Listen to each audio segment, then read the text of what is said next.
When you arrive at a scene, it is essential not to put yourself at risk, as if you are injured and there is nobody else around with first aid awareness, who's going to help you?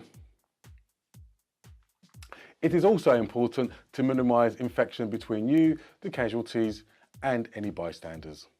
So it is advised that you have a decent personal hygiene, wash your hands before and after treatment, use protective barriers, i.e. face shield, wear disposable gloves, cover your own cuts and sores with plasters, wear protective clothing if necessary,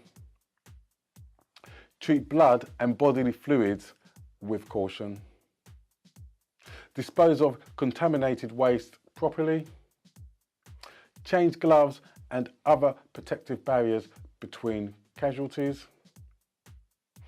only use in-date, unused, sterile dressings.